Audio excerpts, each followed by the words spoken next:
So this is something that I knew that was going to happen in the future, as people were calling for these companies like Nintendo, for example, being super greedy when they raised the price of the Nintendo Switch 1 or even the price of the Nintendo Switch 2. People were saying greedy this, greedy that, but ultimately at the end of the day, it's the tariffs that are really jacking things up. And we know this because now Microsoft has announced another price increase. The same Microsoft that people say are consumer friendly, that have Xbox Game Pass, that do all this stuff that people say is great for gaming overall. Yes, that same Microsoft, they have raised the price again of the Xbox series of systems. So let's go over what the increases are going to be and what's happening, and some real analysis from people who do know about economic conditions and tariffs. So let's go ahead and start off with what Shinobi had to say here. We're going to break down the price increases. Microsoft is raising the prices on the Xbox consoles yet again in the US due to changes in the macroeconomic environment. That's a quote on that one. Xbox Series S goes from $379 to $399.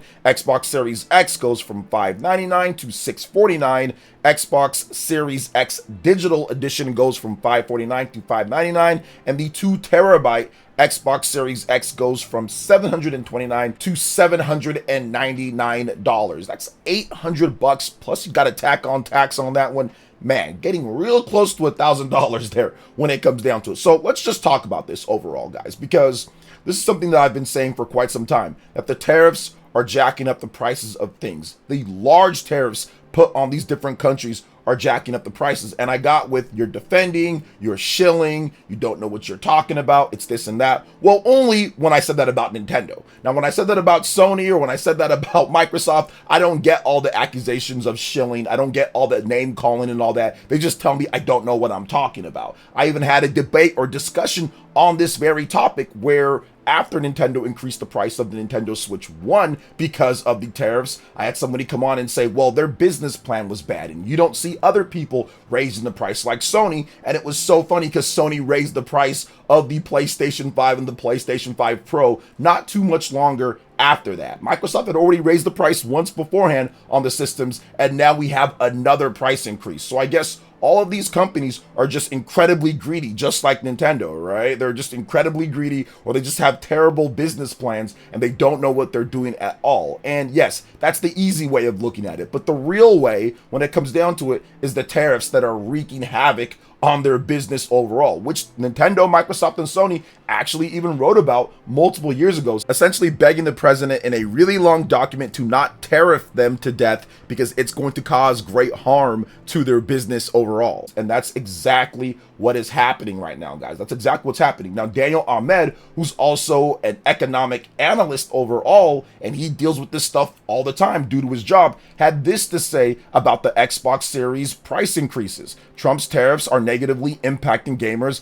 like you and me. Here's what I said last month. With greater clarity comes re-evaluations and adjustments. This is the second time Xbox has raised prices in the US this year. I wouldn't expect a third unless Trump decides to raise tariffs again, which he could. Here's what I said about the Switch 2 as well. Unlikely to see a price increase this year, but could see one next year. I raised the alarms months ago that all 3 console manufacturers would raise prices, which they did. PS5, Xbox Series, and Switch 1. So that's what this is all about, guys. It's not about picking a side in terms of politics and all that. What's there is what's there. I'm not here to do that. What I'm here to tell you is the actual facts pertaining to this case. Why are the prices going up? Well, it's going up because of the tariffs. Well, why are there tariffs? Well, because the president said that they wanted tariffs because of the trade war and what they want to do. Video game systems, unlike iPhones, are not seen as computers, or unlike laptops, they're not seen as that. So they're not exempt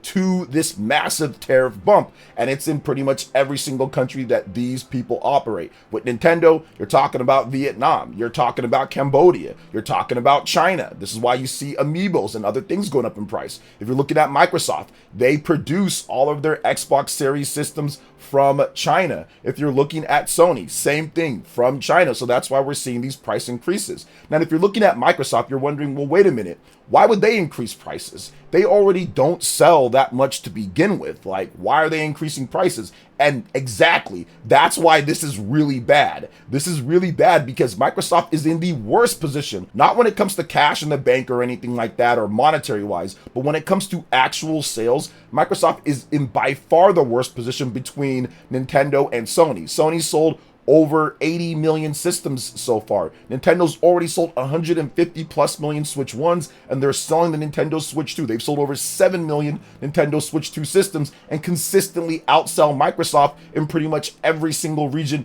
with the Nintendo Switch 2. So it's really, so if you really look at it in that type of way, Microsoft is seeing what is happening, even though the Xbox Series does not sell incredible, and say, we still need to raise the price despite this system not selling. Usually in the past, you would have it to where it's like, okay, well, if your system's not doing well, you have price decreases, even if that's going to take a little bit of a hit on your profit margin or on just what you have to pay. But the tariffs and the inflation and the economy is so bad at this point when it comes down to it, they can't even feel like they can afford to even do that with the Xbox Series, a system that is not selling well overall. So for the first time in the history of the gaming industry, we have all three of the manufacturers or all of the major players in console gaming all saying, we've tapped out. These tariffs are too much. We've got to do something here to change it up. Otherwise, it's going to really negatively affect our bottom line. Now, is that greedy? Sure, you can say that's greedy as well. There's a greed, or there's an aspect of greed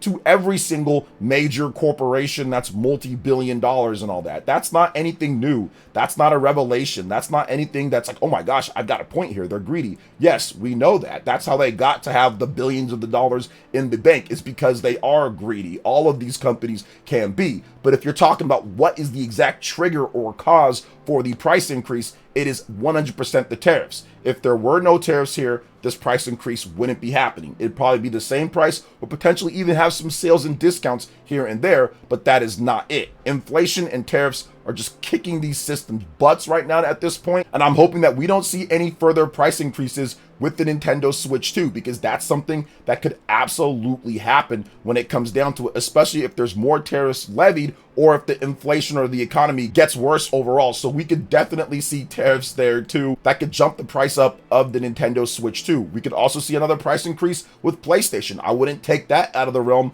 of possibility as well. So it's just one of those things that's messed up at this point, but it is what it is overall. So what do you guys think when it comes down to this? Let me know in the comment section below. But before we get into the next topic, please make sure you hit that like button, subscribe if you're someone new, and click that notification bell to get my videos as soon as they drop. Now let's go ahead and jump into this next topic here, guys. I'm going to discuss a little bit of a milestone with the Nintendo Switch 2 that a lot of the AI slop channels and the anti-Nintendo channels and people who are just lying to their base for easy, quick money will not tell you or will downplay. The Nintendo Switch 2 has now crossed a major milestone. In Japan, it's over 2 million units sold. So if you look at this, it's pretty cool to see that. Obviously, it's one of the fastest systems to ever hit 2 million units in about 14 or 15 weeks or so. It crossed that. It's right behind the PlayStation 2 and the GBA when it comes to overall sales.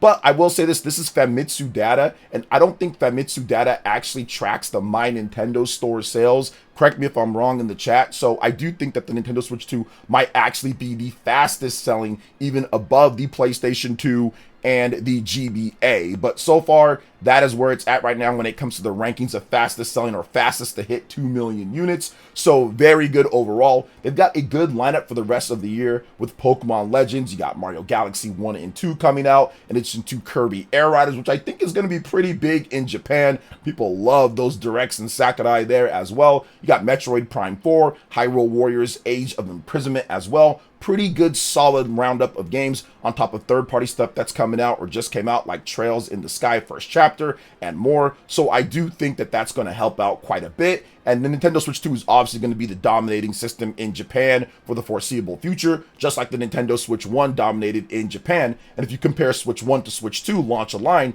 2017 compared to, not at this point, 2025, the Switch 2 is just blowing away the Nintendo Switch 1 when it comes to sales, because they've had considerably more stock and Nintendo was able to plan more for the demand of the Nintendo Switch 2 and stockpile systems for quite some time. So Nintendo Switch 2 rolling in Japan has pretty much all of the best-selling software from the top 30 charts. You'll see it filled with Switch 1 or Switch 2 games. Of course, backwards compatibility. People can play their Switch 1 games on Switch 2 many times with improvements or even have upgrades to it, like Trails in the Sky has a Nintendo Switch 2 upgrades. So awesome to see there, and I expect the Japanese install base to increase greatly as Nintendo gets more stock there, because you can't just walk into the stores, in Japan at least, and buy a Nintendo Switch 2 easily. They're still doing lotteries there, and so is the My Nintendo store in Japan as well. But I think that the holiday with the Pokemon Legends ZA bundle, which is starting to rise up on Amazon worldwide at this point when it comes to sales numbers and pre-orders, that is starting to gain some traction as we get closer and closer to its release date. So I expect that to have a big bump when it comes to sales for the Nintendo Switch 2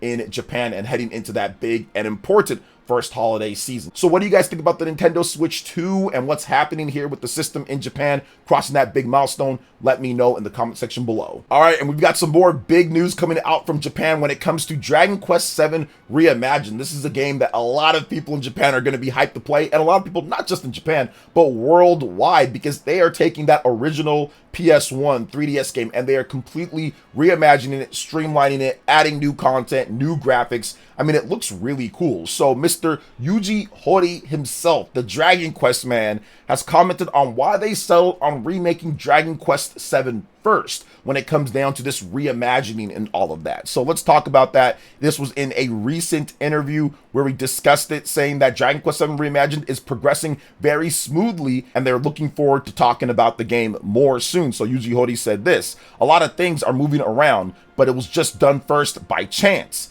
As I said just now, we want to make them playable on ongoing platforms. And here's what the interviewer asked him: does that mean Dragon Quest VII is simply progressing smoothly? Mr. Horii said, well, yeah, there was also a period for its development, and we do have a lot of progress. The interview responded with, like, for example, 4 had a lot of story chapter divisions. Maybe that's why it could be taking more time. Then Mr. Horii said, well, laughs. So very interesting, try to pry out of him like, well, what are you guys going to be doing next when it comes down to it? But yeah, it is interesting that they did start with 7. Are they going to go back and do 4 and 5 and the other ones? I'm not so sure, right? Because they did the HD 2D for Dragon Quest 1, 2, and 3, which was great. But obviously, if you're looking at maybe like PS1 games, like HD 2D doesn't really work for what they did on the PS1 or even the Nintendo 3DS. They got remakes of those games. I mean, you could, but it just wouldn't be right when it comes to the overall scope and scale of what they are doing with the bigger systems overall. So I do think that they're probably going to do the other games,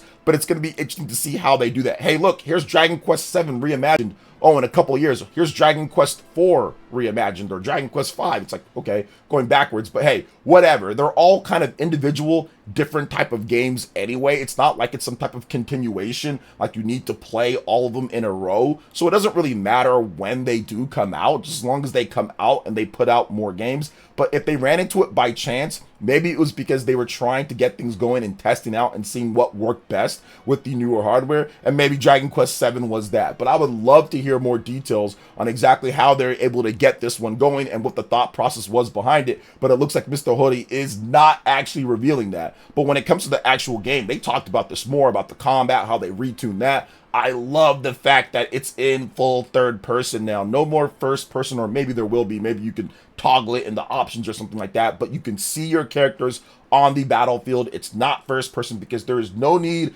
for an RPG to be in first person when you're fighting enemies. This is not like a first person, it's not Skyrim or whatever, which does have an optional third person mode. So I'm so glad that they're taking these remakes and they're actually making it to where you can see your characters, because a lot of times you can equip them with different armor or weapons and you want to be able to see that. Sometimes they wear the same outfits, but whatever, right? So if you want to have that option to be able to see the person, you need to remake it so they can, because that's one thing that I didn't like about Dragon Quest games. I don't like the first person view when you're fighting enemies.